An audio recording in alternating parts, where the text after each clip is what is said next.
ভিডিওতে আমরা rate syndrome নিয়ে আলোচনা করব। রেট সিনড্রোম হচ্ছে একটা জেনেটিক ডিজিজ এবং এটা হচ্ছে যখন MECP2 অথবা MACP2 জিনে যখন মিউটেশন হয়। তো এই MACP2 জিনটা হচ্ছে এক্স ক্রোমোজোমে। তো আমরা জানি যে এক্স ক্রোমোজোম বা প্রত্যেকটা ক্রোমোজোমে শর্ট আর্ম আছে, লং আর্ম আছে। তো শর্ট আর্মকে বলা হয় পি, লং আর্মকে বলা হয় কিউ। তো MACP2 জিনটা হচ্ছে এক্স ক্রোমোজোমের লং আর্মে, এবং এই মিউটেশনটা হচ্ছে de novo loss of function mutation. তো এটার মানে কি? ডিনোভো মিউটেশন মানে হচ্ছে আমি যখন একটা পেশেন্টে যখন আমি মিউটেশনটা ডিটেক্ট করব, অর্থাৎ যেমন ধরেন এটা যদি হয় পেশেন্ট, উনি যদি হয় পেশেন্ট, তো ওনার আমি যদি জেনেটিক টেস্ট করে MACP2 জিনে মিউটেশন পাই এবং একই সাথে যদি আমি ওনার বাবা বা মা ওনাদেরও যদি ব্লাড নিয়ে যদি জেনেটিক টেস্ট করি, আমি বাবা বা মায়ের মধ্যে MACP2 জিনে মিউটেশনটা পাবো না, কিন্তু বাচ্চার ক্ষেত্রে পাচ্ছি। তো অর্থাৎ বাবা থেকে বা মা থেকে এই মিউটেশনটা ইনহেরিট হয় নাই, তাই না? তো ইনহেরিট হলে তো অর্থাৎ বাবা বা মা থেকে যদি ওই মিউটেশনটা ট্রান্সমিট হয়ে বাচ্চাতে যেত, তাহলে তো আমরা জেনেটিক টেস্ট করে ওই মিউটেশনটা বাবা বা মায়ের মধ্যেও ডিটেক্ট করতে পারতাম। কিন্তু ডিনোভো মিউটেশন মানে হচ্ছে বাবা বা মায়ের মধ্যে ওই মিউটেশনটা নাই, বাচ্চার ক্ষেত্রে এটা মিউটেশনটা নতুন করে হয়েছে। তো সেটাকে বলা হচ্ছে ডিনোভো মিউটেশন। অর্থাৎ এই মিউটেশনটা বা এই ডিজিজটা ইনহেরিটেড না। ফ্যামিলির কোনো usually almost all of the পেশেন্টের ক্ষেত্রে এদের কোনো ফ্যামিলি হিস্ট্রি থাকবে না, বা ফ্যামিলির অন্য কারো ক্ষেত্রে মিউটেশনটা পাওয়া যাবে না, এবং এই ডিজিজটাও দেখা যাচ্ছে পাওয়া যায় না। তো সেটাকে বলা হচ্ছে স্পোরাডিক সিচুয়েশন, মানে হচ্ছে স্পোরাডিক কন্ডিশন, মানে কোনো ফ্যামিলি হিস্ট্রি নেই, একটা হঠাৎ করে দেখা যাচ্ছে একজন বাচ্চার মধ্যে আমি এই ডিজিজটা পাচ্ছি। আরেকটা শব্দ হচ্ছে লস অফ ফাংশন মিউটেশন। এটার মানে কি? এটার মানে হচ্ছে MACP2 জিনের যে ফাংশন, নর্মাল যে ফাংশন, তো ওই মিউটেশনের কারণে তার ওই ফাংশনটা লস্ট হয়ে যাবে, অর্থাৎ ওইটা যে কাজটা করা দরকার ছিল সেটা করতে পারবে না। কি কাজ সেটা আমরা পরে দেখব। তো এটা হচ্ছে লস অফ ফাংশন মিউটেশন। এরপর আসা যাক এপিডেমিওলজি। এটা খুবই একটা রেয়ার ডিজিজ, এবং এটা হচ্ছে শুধুমাত্র almost all of the patients আর ফিমেল, এবং এটা মেলের ক্ষেত্রে আমরা মেল পেশেন্ট ইউজুয়ালি পাবো না। কেন? এটা আমি এক্সপ্লেন করতেছি। তো আমরা জানি যে মেল হচ্ছে মেলের ক্রোমোজোম হচ্ছে কি XY, তাই না? তো যদি হয় যেমন এটা যদি হয় X ক্রোমোজোম এবং এটা যদি হয় Y ক্রোমোজোম, XY। ফিমেলের ক্ষেত্রে ক্রোমোজোমটা কি, সেক্স ক্রোমোজোম কম্বিনেশন, সেটা হচ্ছে XX, অর্থাৎ দুটাই হচ্ছে এরকম,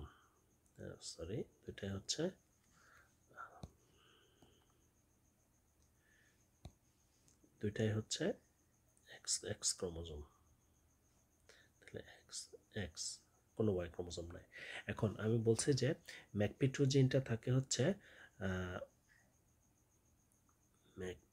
MACP2 জিনটা থাকে হচ্ছে এক্স ক্রোমোজোমে। তো এখন চিন্তা করেন, যদি মেলের ক্ষেত্রে এক্স ক্রোমোজোমে যে একটাই তো এক্স ক্রোমোজোম, তাহলে একটা কপি MACP2 জিনের একটা কপি আছে। তো সেই জিনটা যদি মিউটেটেড হয়, তাহলে এখানে আর কোনো ব্যাকআপ কপি নাই। তো এটা হলে হয় কি, যে MACP2 জিনের ফাংশনটা এত ইম্পর্ট্যান্ট যে এটা ছাড়া আসলে বাচ্চাটা বাঁচবে না, এবং দেখা যাচ্ছে যে ম্যাক্সিমাম ক্ষেত্রে এটা বাচ্চা গর্ভাবস্থায় মারা যাচ্ছে, অথবা যদি বাচ্চা জন্ম হয়, এই মেল বেবিটা যদি জন্ম হয়, দেখা যাচ্ছে যে খুব আর্লি স্টেজে, ইনফ্যান্সিতে খুব আর্লি স্টেজে মেল বাচ্চাগুলো মারা যাচ্ছে। তো যে কারণে আসলে মেল পেশেন্ট খুব একটা পাওয়া যাবে না। এখন ফিমেলের ক্ষেত্রে আমরা জানি যে সেক্স ক্রোমোজোম কম্বিনেশন হচ্ছে XX। তো যে কারণে এই MACP2 জিনে এখানে একটা আছে, এখানে একটা আছে, অর্থাৎ ফিমেলের ক্ষেত্রে দুইটা কপি থাকে, তাই না? প্রত্যেকটা সেলে এই জিনের দুইটা কপি থাকে। তো এটার ফলে হয় কি, একটা জিনে যদি একটা ক্রোমোজোমে একটা এক্স ক্রোমোজোমে যদি এটা মিউটেশন থাকে, তাহলে আর একটা ব্যাকআপ কপি তো আছেই, তো সে কারণে এটা মানে হচ্ছে লিথাল না, কিন্তু মানে হচ্ছে আর্লি স্টেজে মেইলের মতো লিথাল না, যে কারণে বাচ্চাটা জন্মাবে এবং নর্মালি কিছুদিন ডেভেলপ হবে, তারপর আস্তে আস্তে ডিজিজটা আসবে, সেটা আমরা পরে একটু পরে দেখব। তো মূল কথা হচ্ছে এই ডিজিজটা আমরা অলমোস্ট এক্সক্লুসিভলি পাবো হচ্ছে ফিমেলে, এবং মেইলের ক্ষেত্রে এটা খুবই খুবই রেয়ার। এবার আসা যাক ম্যাকপি2 জিনের মিউটেশন হলে তো র্যাট সিন্ড্রোম হবে, তার ক্লিনিক্যাল ফিচার আমরা পরে পড়ব, কিন্তু তার আগে আমরা জেনে নিই যে ম্যাকপি2 জিনের মিউটেশন হলে সেলুলার লেভেলে আসলে কি প্রবলেম হয়। তো একটা কি পয়েন্ট যেটা মনে রাখতে হবে সেটা হচ্ছে ম্যাকপি2 জিনের মিউটেশনের কারণে মেইন যে সমস্যাটা আমাদের মনে রাখতে হবে সেটা হচ্ছে ব্রেন ডেভেলপমেন্টটা অ্যারেস্টেড হয়ে যায়, অর্থাৎ ফার্দার ব্রেন ডেভেলপমেন্ট হবে না, একটা পর্যায়ে পরে গিয়ে আর ব্রেন ডেভেলপমেন্ট হবে না। এইটা এখানে একটা ইম্পর্টেন্ট জিনিস খেয়াল করতে হবে, এটা কিন্তু ব্রেন ডেভেলপমেন্টে প্রবলেম, মানে ডেভেলপমেন্টে প্রবলেম হচ্ছে বা নিউরনাল ডেভেলপমেন্টে প্রবলেম হচ্ছে, এটা কিন্তু নিউরো ডিজেনারেশন না। নিউরো ডিজেনারেশন ভিন্ন জিনিস। নিউরো ডিজেনারেশন হচ্ছে যেমন আলজাইমার্স ডিজিজ, পার্কিনসন্স ডিজিজ, এইসব ডিজিজে হচ্ছে ব্রেন ডেভেলপমেন্ট ঠিক মতো হয়েছে আগে, অ্যাডাল্টে হয়ে গেছে, ইভেন নিউরনগুলো ঠিক মতো ডেভেলপ হয়েছে, বাট যখন একটা পর্যায়ে গিয়ে দেখা যাচ্ছে ওগুলো আবার ডিজেনারেট হয়ে যাচ্ছে, অর্থাৎ মরে যাচ্ছে নিউরনগুলো। হ্যাঁ, যেমন এরকম আছে স্পাইনোসেরেব্রাল অ্যাটাকসে দেখা যাচ্ছে যে মিডল এজ পর্যন্ত কোনো সমস্যা নাই, ঠিকঠাক সবগুলো হয়ে গেছে, তারপর দেখা যাচ্ছে যে 30, 40, 50 বছরের দিকে গিয়ে দেখা যাচ্ছে যে তার যে সেরেবেলাম আছে, সেরেবেলামে পার্কিনসের সেলগুলো মরে যাচ্ছে। তো এটা হচ্ছে নিউরো ডিজেনারেশন। আর সেম আলজাইমার্স ডিজিজে ভিন্ন রিজনে হয়, তো পার্কিনসন্স ডিজিজে যেমন সাবস্টেন্সিয়া নাইগ্রাতে হয়, এরকম আর কি। তো এখানে এই ধরনের কোনো নিউরো ডিজেনারেশন হচ্ছে না, বরং এখানে হচ্ছে নিউরনাল বা যে ব্রেন ডেভেলপমেন্টেই প্রবলেম হচ্ছে। এটা প্রথমে ডেভেলপ হয়, তারপর হচ্ছে দেখা যাচ্ছে আর ডেভেলপ হচ্ছে না যেভাবে হওয়ার কথা। তো এটা হচ্ছে অ্যারেস্টেড ব্রেন ডেভেলপমেন্ট, খুবই একটা ইম্পর্ট্যান্ট পয়েন্ট। আচ্ছা, এখন এই অ্যারেস্টেড ব্রেন ডেভেলপমেন্টটা কেন হয় বা ওভারঅল আসলে কি হয় এখানে, মানে সেলুলার লেভেলে দেখি, সেটা হচ্ছে এই পাশে আমরা একটা হেলদি নিউরন দেখতে পাচ্ছি, এই পাশে হচ্ছে আমরা একটা ডিজিজ, একটা পেশেন্টের নিউরন দেখতে পাচ্ছি, অর্থাৎ রেট সিন্ড্রোম পেশেন্টের। আমরা এখানে যদি খেয়াল করি যে নিউরনের সাইজটা ছোট না, এখানে নিউরনের সাইজটা ছোট, যেমন তার সেল বডিটা ছোট, তারপর হচ্ছে এই যে এখানে অনেকগুলো ডেন্ড্রাইট আছে হেলদি নিউরনে, কিন্তু সেই তুলনায় এখানে ডেন্ড্রাইটের সংখ্যা কম, অর্থাৎ small neuronal size both cell bodies এবং ডেন্ড্রাইট। তারপর হচ্ছে ডেন্ড্রাইটের সংখ্যা কম, এবং যদি থাকেও সেগুলো দেখা যাচ্ছে অনেক অ্যাবনর্মাল ডেন্ড্রাইট আছে। এবং আমরা জানি যে একটা নিউরনের ডেন্ড্রাইট এবং আরেকটা নিউরনের যে সাইনাপ অ্যাক্সন টার্মিনাল, সেগুলোর মধ্যে সাইনাপস ফরমেশন হয়, তাই না? তো এইসব অ্যাবনর্মাল যদি ডেন্ড্রাইট থাকে তাহলে তার সাইনাপটিক কানেক্টিভিটি, ব্রেনের সাইনাপটিক কানেক্টিভিটি সেগুলা প্রবলেম হবে। এবং আমরা জানি যে সাইনাপস খুবই খুবই খুবই ইম্পর্টেন্ট ব্রেনের একটা, মানে এটা ভাইটাল জিনিস হচ্ছে সাইনাপস ফরমেশন। এটা না হলে আমাদের ডেভেলপমেন্ট, মানে হচ্ছে ব্রেনের যে প্রপার যে ফাংশন সেটা হবে না। তো তো এই যে নিউরনাল সাইজ, মানে নিউরনাল সাইজ কম, নিউরনের সাইজ কম, তারপর হচ্ছে সাইনাপসের প্রবলেম, তো ওভারঅল এটার ইফেক্ট হচ্ছে ব্রেনের ভলিউমটাই হচ্ছে রিডিউসড হবে, এবং এটার বিভিন্ন ব্রেন রিজন এফেক্টেড হবে।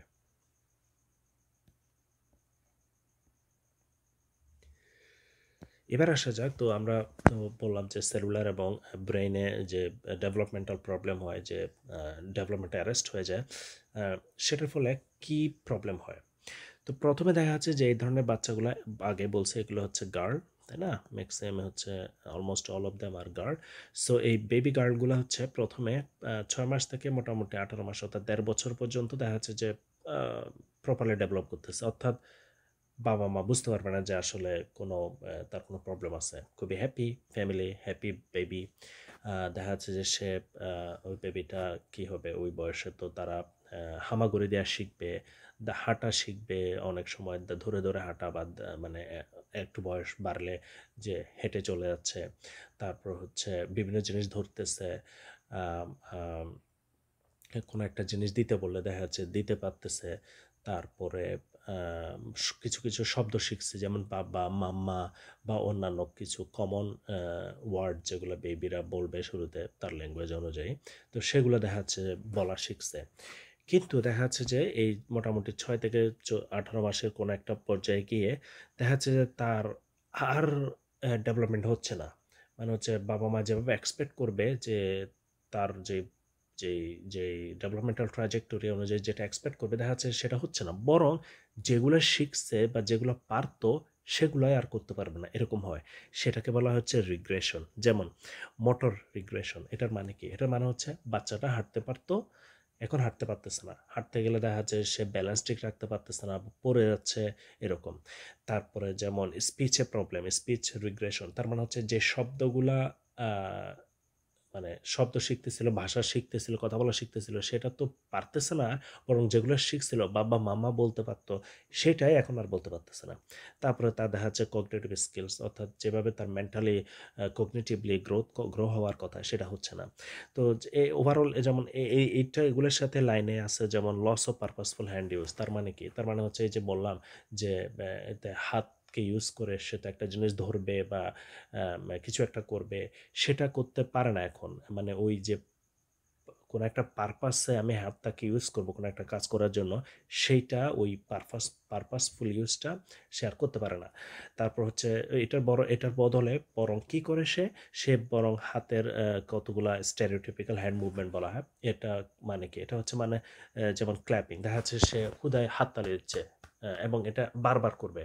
তো হাততালিটা তো আসলে কোনো পারপাসফুল কিছু না, তাই না? এটা মানে হচ্ছে এটা দিয়ে তো তার কোনো পারপাস তার হচ্ছে না, কোনো কাজ করতেছে না সে। এই কাজটাই সে রিপিটেটিভলি হাততালি দিতে থাকবে। অথবা মানে এক একজনের ক্ষেত্রে একরকম। আবার কেউ কোনো বাচ্চা দেখা যাচ্ছে হাতটারে শুধু মচড়াইতে আছে। হ্যাঁ, তো এরকম এক একজনের ক্ষেত্রে এক এক রকম, এক এক বাচ্চা এক এক রকম ভাবে এরকম কোনো মানে কিছু এগুলোকে বলা হয় স্টেরিওটিপিক্যাল হ্যান্ড মুভমেন্ট, এবং এগুলো কোনো পারপাসফুল মুভমেন্ট না। তারপরে এই যে গেট আর নর্মালিটি যেটা বললাম সেটা মোটরের সাথে রিলেটেড, যে অ্যাটাক্সে মানে হচ্ছে হাঁটার সময় বা মুভ করার সময় দেখা যাচ্ছে সে কোঅর্ডিনেট মানে ব্যালেন্সটা মেনটেন করতে পারতেছে না। এ ধরনের বেবিদের সিজার ডেভেলপ করতে পারে। তারপরে মাইক্রোসেফালি যেটা বললাম যে তাদের ব্রেইনের সাইজটা দেখা যাচ্ছে ছোট হবে, ফলে তাদের মাইক্রোসেফালি হবে, এবং স্কলিওসিস, এবং ওভার টাইম দেখা যাচ্ছে তাদের যে স্পাইনাল মানে যে স্পাইন আছে যে ব্যাকবোনটা সেটা ল্যাটারাল কার্ভেচার হয়ে যাবে, সেটাকে বলা হচ্ছে স্কলিওসিস। তো এগুলো হচ্ছে মোটা দাগে ক্লিনিক্যাল ফিচার্স। তবে এখানের মধ্যে সবচেয়ে ইম্পর্টেন্ট যেটা সেটা হচ্ছে ইনিশিয়ালি নর্মাল ডেভেলপমেন্ট, দেন রিগ্রেশন, অর্থাৎ যেটা ডেভেলপ হয়েছিল সেটাই হারায় যাবে। হ্যাঁ, তো এখন এখন এটা তার আসলে ওভারঅল যে ডিজিজ হিস্ট্রিটা বা প্রগনোসিসটা মানে ডিজিজ প্রগ্রেশনটা কি, সেটা যদি আমরা একটা প্লটের মাধ্যমে দেখি, এদিকে এক্স অ্যাক্সিসে আমরা দেখতে পাচ্ছি হচ্ছে মান্থস ইন এজ, তারপরে ওয়াই অ্যাক্সিসে যদি আমরা ওই যে বিভিন্ন ধরনের মাইলস্টোনগুলো যেগুলো বললাম যে কোন বয়সে কতটুক বিভিন্ন ধরনের মাইলস্টোন, যে হাঁটতে পারা শেখা, হামাগুড়ি দেওয়া শেখা, কথা বলতে শেখা, ওই ধরনেরগুলোকে যদি আমরা ডেভেলপমেন্টাল মাইলস্টোন হিসেবে চিন্তা করি, তাহলে দেখা যাচ্ছে যে এবং লেটস সে এই যে ব্ল্যাক যে লাইনটা এটা হচ্ছে হেলদি ডেভেলপমেন্ট, অর্থাৎ আমরা এদিকে বয়স আগানোর সাথে সাথে, হ্যাঁ, এদিকে বয়স বাড়ার সাথে সাথে এদিকে তাদের ডেভেলপমেন্টটা ধরেন এভাবে হয়। এখন রেট সিনড্রোমের ক্ষেত্রে, রেট সিনড্রোম গার্লগুলোর ক্ষেত্রে যেভাবে হবে, এখানে আমরা দেখতে পাচ্ছি যে এই যে শুরুর দিকে মোটামুটি এখানে 12 থেকে 18 মাস এখানে পর্যন্ত দেখা যাচ্ছে যে ডেভেলপমেন্টটা ইনিশিয়ালি ঠিকমতো হয়েছে, এরপরে দেখা যাচ্ছে আর হচ্ছে না, বরং এটা যতটুকু হয়েছিল সেটাই কমে যাচ্ছে, রিগ্রেশন হয়ে যাচ্ছে, তাই না? তো এটা একটা স্টেজ যেটাতে মানে ড্রপ করতেছে তার যে ডেভেলপমেন্টটা যেটা হয়েছিল, এবং এরপরে কিন্তু আবার একটা স্টেটে চলে আসছে, অর্থাৎ এটাকে প্ল্যাটিউ স্টেজ বলা হয়। তো স্টেডি স্টেট চলে আসছে এবং এটা কিছুদিন চলবে, এবং অ্যাকচুয়ালি এই অবস্থায় যদি বেবিকে রিহ্যাবিলিটেট করা যায় বা এটাকে বলা হয় বিভিন্ন থেরাপি বা ইন্টারভেনশনকে দেওয়া যায় বা কেয়ার করা যায়, দেখা যাচ্ছে তাদের কিছু মানে স্কিলস দেখা যাচ্ছে গেইনও হতে পারে। তো যাই হোক, এইভাবে চলবে এবং একটা পর্যায়ে গিয়ে দেখা যাচ্ছে যে তাদের মোটামুটি মিডল এজ বা ওভার টাইম মানে আরও ওল্ডার এজে গিয়ে এটা এবার ডিটেরিয়েট করবে এবং সেটা আলটিমেটলি ডেথ হইতে পারে। তবে ম্যাক্সিমাম এখন ইদানিং মানে হচ্ছে ম্যাক্সিমাম যে ফিমেল যে পেশেন্টগুলো আমাদের রেড সিন্ড্রোমের পেশেন্টগুলো এগুলো মোটামুটি দেখা যাচ্ছে যে মিডল এজ পর্যন্ত ক্রস করে, দেখা যাচ্ছে যে 50 বছর পর্যন্ত অধিকাংশ পেশেন্টই বাঁচবে। তবে আলটিমেটলি ওরা মানে কিছু কিছু পেশেন্ট ইভেন নর্মাল লাইফ এক্সপেক্টেন্সিও এক্সপেক্ট করতে পারে, তবে অনেকেই মিডল এজের পরে আস্তে আস্তে মানে হয়তো মারা যায় আর কি। Excuse me. তবে এমন মানে তাদের লাইফ এক্সপেক্টেন্সি মিডল এজ পর্যন্ত হলেও তাদের আসলে কন্টিনিউয়াস একটা সাপোর্ট লাগে, যে দেখা যাচ্ছে যেমন এই ছবিতে আমরা যেটা দেখছি যে এই পেশেন্টটা কিন্তু হুইল চেয়ারে ইয়া করা। সরি, আমি এখানে রেফারেন্স দিতে ভুলে গেছি, এটা হচ্ছে উইকিপিডিয়া থেকে নেয়া ছবিটা। ওকে, আচ্ছা, সো এটাই হচ্ছে আসলে রেট সিনড্রোম সম্পর্কে আমাদের যতটুকু জানতে হবে অ্যাজ এ মেডিকেল স্টুডেন্ট। এর বাইরে আমাদের আসলে খুব বেশি জানার দরকার নাই। তবে এখানে আমি দুই একটা ইন্টারেস্টিং তথ্য দিয়ে রাখি আর কি। এগুলা মুখস্থ করতে হবে না বা জানতে হবে না, তারপর জানা মানে জাস্ট আউট অফ কিউরিওসিটি। এই ডিজিজটা আসলে রেড সিনড্রোম ডিজিজটা 1966 সালে একজন আন্ড্রেস রেড, আমি নামের উচ্চারণটা ঠিক মতো করতে পারতেছি কিনা জানি না। তো এই ফিজিশিয়ান উনি হচ্ছে একজন পেডিয়াট্রিশিয়ান, উনি প্রথম এই কন্ডিশনটা ডেসক্রাইব করছিল। তখনও আসলে এটার এই সিনড্রোমের নামটা রেড সিনড্রোম হয় নাই। এটা পরবর্তীতে গিয়ে আরও অনেক পরে গিয়ে যখন এই সিনড্রোমটা একটা রিকগনাইজ সিনড্রোম হিসেবে কমিউনিটিতে এটা মানে হচ্ছে ডেসক্রাইব করা হলো বা এটা মানুষজন বুঝতে পারলো, তখন হচ্ছে ওনাকে অনার করে এই সিনড্রোমটার নাম রেড সিনড্রোম দেওয়া হয়। তো এটা কিন্তু ফিজিশিয়ানের নামে নাম করা, নট পেশেন্ট। অনেক সময় কিছু কিছু ডিজিজ আছে যেগুলো ফার্স্ট পেশেন্টের নাম অনুযায়ী নামকরণ করা হয়। এটা হচ্ছে ফিজিশিয়ান যেটা প্রথম ডেসক্রাইব করছিল তাকে অনার করে এই নামটা দেওয়া হয়েছে। আচ্ছা, তারও এই ডিজিজটা উনি তখন ডেসক্রাইব করছিলেন, তারও 33 বছর পরে গিয়ে 1999 সালে এসে আরেকজন ফিজিশিয়ান, যেটা ওনার নাম হচ্ছে হুদা জগবি। তো উনি এই ডিজিজের মিউটেশনটা, অর্থাৎ ম্যাকপি2 জিনের যে মিউটেশন হলে রেড সিনড্রোম হয়, সেই জিনিসটা উনি ডিসকভার করে, অর্থাৎ ওনার ল্যাব এটা ডিসকভার করে। এবং এটা নিয়ে এখন অনেক গবেষণা হচ্ছে। হোপফুলি একদিন এটার জন্য ট্রিটমেন্ট চলে আসবে, ভালো ট্রিটমেন্ট চলে আসবে। আরেকটা ইন্টারেস্টিং তথ্য দিয়ে রাখি, আমার এখন যে অ্যাডভাইজর উনি হচ্ছে এই হুদা জগবি হচ্ছে আমার অ্যাডভাইজর ছিলেন আর কি।